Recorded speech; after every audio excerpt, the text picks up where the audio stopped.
네, 장관님. 네. 저희가 원인을 계속 찾는 이유는 진단을 해야 해법이 나오기 때문입니다.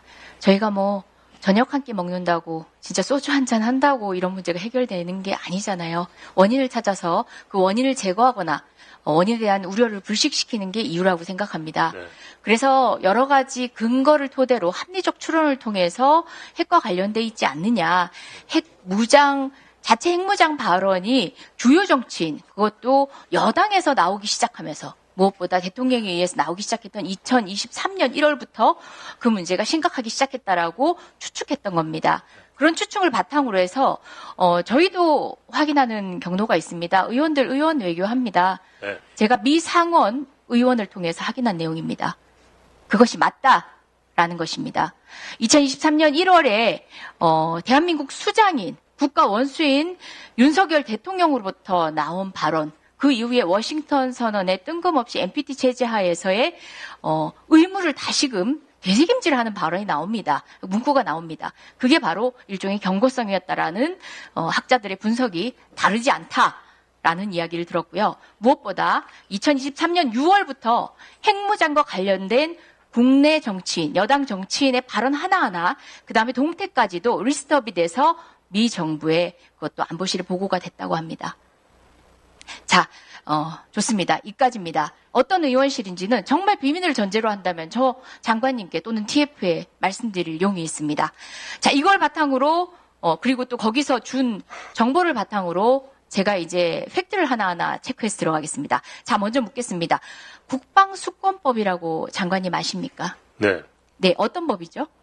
매년 세출 예산 법안이 국방 세출 예산에 관한 법안으로 알고 있습니다. 네, 세출 예산뿐만 아니라 팔로시, 그러니까 정책도 들어가고 네. 심지어 법안을 어멘드도 하는, 그러니까 개정도 하는 그런 것들입니다. 그래서 미국의 대외 군사 전략의 틀을 제공하고 한일 등 동맹국에 대한 뭐 방위 정책이라든지 주한미군 문제, 대북 확장 억제 전략 이런 것들 다 들어가는 군사적 전략의 총체이기 때문에 이 부분에 있어가지고 대한민국 정부는 누구보다 예민하고 또 그것들이 하원 통과되고 그리고 또 상하원 조정위원회 통과되고 최종적으로 보통 12월께 통과되죠. 네. 예, 그렇게 통과되는 그때까지도 그 내용을 신경 써야 됩니다.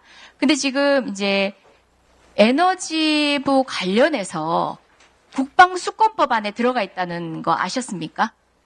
보고받았습니다. 보고받았죠. 네. 이게 처음이랍니다. 민간국가 관련 개정법안 이 국방수권법 통과되고 며칠 뒤에 통과됩니다. 이 모든 법률의 시행 시기가 바로 4월 15일입니다. 자, 민간국가 리스트가 시행하는 시기가 4월 15일이죠. 괴를 같이 합니다. 바로 작년 12월, 그러니까 여기 계신 과기부에서 파악하기 이전에 이런 징조가 다 있었다는 겁니다. 관련된 내용에 따라서 개정된 법안을 한번 보겠습니다. 네, PPT. 네.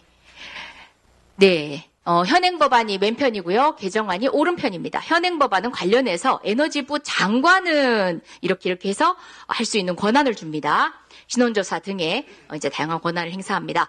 개정안에는 The Administrator라고 돼 있는데 이게 뭐냐면 National Nuclear Security Administration 국가 핵안보국의 수장을 이야기합니다. 자, 국가 핵안보국은 어디에 소속된 건지 아십니까? 에너지부입니다. 맞습니다. 에너지부 안에 있습니다. 근데 저희가 보통 그렇게 얘기합니까? 아니, 외교부 장관이 있는데 외교부 장관 아래에 있는 별도의 장에게 어떤 권한을 주는 게 좀 쉽지 않거든요. 자, 왜 국가 핵안보국 수장에게도 이 권한을 주지? 하던 차에 적용시설과 관련해서 구체화시키는 내용을 보면 점점 더 이해가 됩니다. 자, 적용시설이 지금도 계속 우리가 민간국가 리스트 얘기하면서 NSL, 국가안보연구소의 출입에 대한 얘기만 계속 하고 있습니다. 그런데 이미 2024년 12월 통과되고 올해 4월 15일 리스트와 같이 발효되는 여기서는 핵무기 생산 및 연구시설과 관련 기술 보유시설도 그 적용이 됩니다. 다시 말해서 핵무기 생산시설 그리고 해군 원자력 추진 관련 부지까지도 출입통제에 해당이 됩니다. 허필 핵입니다. 자, 다시 국방수권법으로 돌아가겠습니다. 아까도 제가 말씀드렸지만 이렇게 에너지부 민간 국가의 보안 강화와 관련된 규정은 이전에는 국방수권법에는 없던 조항입니다. 국방수권법에 들어갔다는 얘기는 단순한 기술 유출과 관련된 단견으로 이제 좁은 시틀로 보는 것들이 아니라 이 모든 것들을 사실 전략자산과 관련된 기술이 단적으로 얘기하면 핵이고 그것과 관련해서 국방정책의 큰 틀에서 이 문제를 바라보겠다라는 미 의회와 정부의 의지가 들어가 있는 겁니다. 어떻게 생각하십니까? 민간 국가 리스트 자체가 국가 안보를 목적이 제일 큰 대전제이기 때문에 전 자연스러운 거라고 생각합니다. 네. 특별하게. 비단 에너지부의 리스트가 아니라는 데 핵심이 있습니다. 이 관련 규정들을 보면요. 이것과 정보를 공유하는 부처가 어디냐면요. DOD, 국방부죠.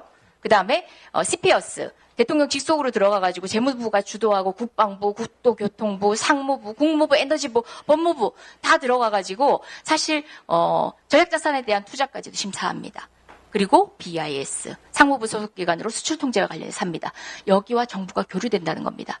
민간국가 리스트, 분명히 지정권자가 다르긴 하지만 국방부에도 있습니다. 그 민간국가 리스트는 서로가 정보를 공유하고 사실상 이 리스트가 저쪽에 참조된다는 게 통상의 견해입니다. 다시 이야기해서 에너지부의 리스트에 그치는 것들이 아니라 어떻게 보면 윤석열 대통령의 직무가 정지되지 않았다면 자체 핵무장을 주구장창 주장해야 되는 국가 원수가 있는 대한민국은 그 어떤 방식의 제재를 또 당했을지 모른다는 겁니다. 그렇게 되고 나면 어떻게 되는 줄 알아요?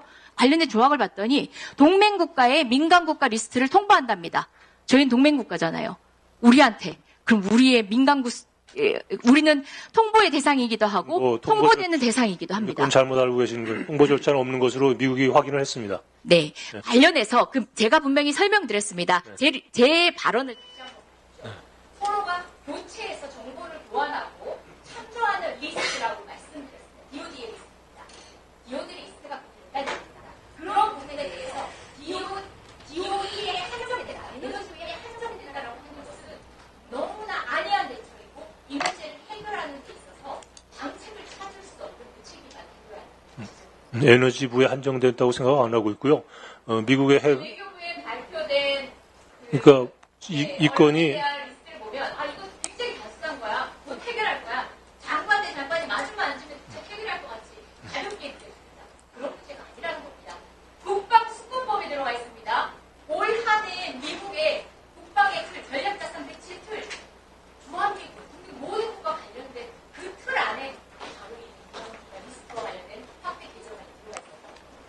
그렇게 봐요. 근데 또 한 가지 말씀드리고 싶은 건 지난 1월에는 원자력 에너지 분야에서 한미 양국이 전략적인 협력을 하기로 하고 MOU도 체결하고 또 상업적인 합의도 이루어진 아주 건설적이고 전략적인 협력이 이루어졌던 시기이기 때문에 그것과 이것이 연결돼서 이런 규정으로 반대로 나갔다는 건 납득하기 어려운 사항입니다. 그래서 아까 말씀드린 꼭 그 국방수권법의 규정이 한국을 타겟으로 들어간 거라고 말씀드릴 그 근거도 없다고 생각이 되고요.